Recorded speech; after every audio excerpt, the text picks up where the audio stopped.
Hello friends, এ হলো মিষ্টিদের বাড়ি। আর আজকের গল্পটা দারুণ মজার, সবাই দেখতে থাকো। আর এটা হলো মিষ্টির মায়ের রান্নাঘর, আর এইটা মিষ্টির পিসিমণি এশা আজ রান্নাঘরে কি করছে। আরে পিসিমণি, তুমি আজকে রান্নাঘরে ব্যাপারটা কি? আজকে কি স্পেশাল কিছু আছে নাকি? আরে না না, স্পেশাল কিছু নেই, তবে আমি আজকে তোদের জন্য একটা স্পেশাল জিনিস বানাবো। আমি আজকে এই স্পেশাল ডিশটা বানিয়ে তোদেরকে খাওয়াবো। কি মজা কি মজা! আমি যাই গিয়ে সবাইকে বলি যে এশা পিসিমণি আজ স্পেশাল রান্না করছে। আরে আরে, কি ব্যাপার বলতো? হ্যাঁ, আরে এশা পিসিমণি হচ্ছে এই রান্নাবান্না নিয়ে পড়াশোনা করে না, তাই নিশ্চয়ই রান্না নিয়ে কোনো এক্সপিরিয়েন্স করছে। তা না হলে কি আর পিসিমণি রান্নাঘরে যায়? এটা কখনো হতে পারে নাকি? হ্যাঁ হ্যাঁ, ঠিকই বলেছিস। হ্যাঁ হ্যাঁ, আমারও সেটাই মনে হলো, জানিস তো, ঠিক বলেছিস একদম। মিষ্টি মিষ্টি, তুই এত বুদ্ধি কী করে রাখিস রে মাথায়? নে নে, এবার সবাই কি এইসব নিয়েই আলোচনা করবি নাকি খেলা করবি? কখন থেকে এসে বসে আছি। হ্যাঁ হ্যাঁ, এবার সবাই খেলা শুরু করি দে তো। আরে ও বৌমা, কি ব্যাপার বলো তো? আজকে এসা রান্নাঘরে গেছে, ওর আবার হলোটা কি? মাথাটা তো খারাপ হয়ে গেল নাকি রান্নাঘরে গেছে? আরে মা, আপনি না যত সব কিছুই বোঝেন না। ও নিশ্চয়ই কোনো নতুন রান্নার এক্সপিরিয়েন্স করবে, সেই জন্য ও রান্নাঘরে গেছে। ও কি আর এমনি এমনি রান্নাঘরে গেছে?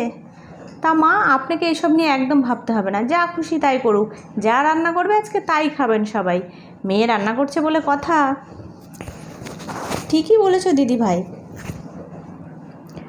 এসার জন্য এবার একটা ছেলে দেখতে হবে, জানো তো, বিয়ে দিতে হবে এসার। ঠিকই বলেছিস রে ছোট, ওর জন্য এবার একটা ছেলে দেখতে হবে।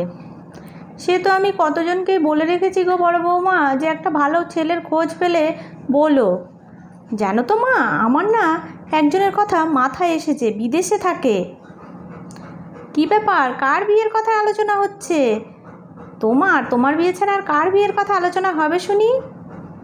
একজন তো বাইরে চলে গেছে, একজন তো বিয়ের ভয়ে বিদেশেই চলে গেছে। তোমার বিয়ে দেব, আমি এখন বিয়ে করব না। দূর, যত সব, ভালো লাগে না বিয়ে বিয়ে। কই গো, ও রানী, রানী কোথায় গেলে? শিগগিরি এদিকে এসো। আরে কি ব্যাপার, এসে এত রানি রানি করে চিৎকার করছো কেন? আরে বড় খোকা, তুই এই বস্তায় করে কি এনেছিস? আরে আরে, তোমার বড় বৌমার খুব পছন্দের অনেক দিনের শখের জিনিস নিয়ে এসেছি। এ তো মাটির রান্নার বাসনপত্র, খুব ভালো করেছো। আমার কতদিনের ইচ্ছে ছিল, তাই আজ পূরণ হলো। কি যে খুশি লাগছে আমার মনটা, আমি কালই। আরে ও বড় বৌমা, তুমি কি এখন এগুলোতে রান্না করবে?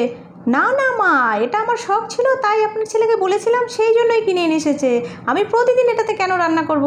দিদিভাই, জিনিসগুলো কিন্তু দারুণ হয়েছে। আরে ছোট, মাটির রান্নার জিনিসে রান্না করার মজাই আলাদা। আমি না কাল সবার জন্য দারুণ দারুণ আইটেম রান্না করব এই মাটির রান্নাবাটিগুলো দিয়ে।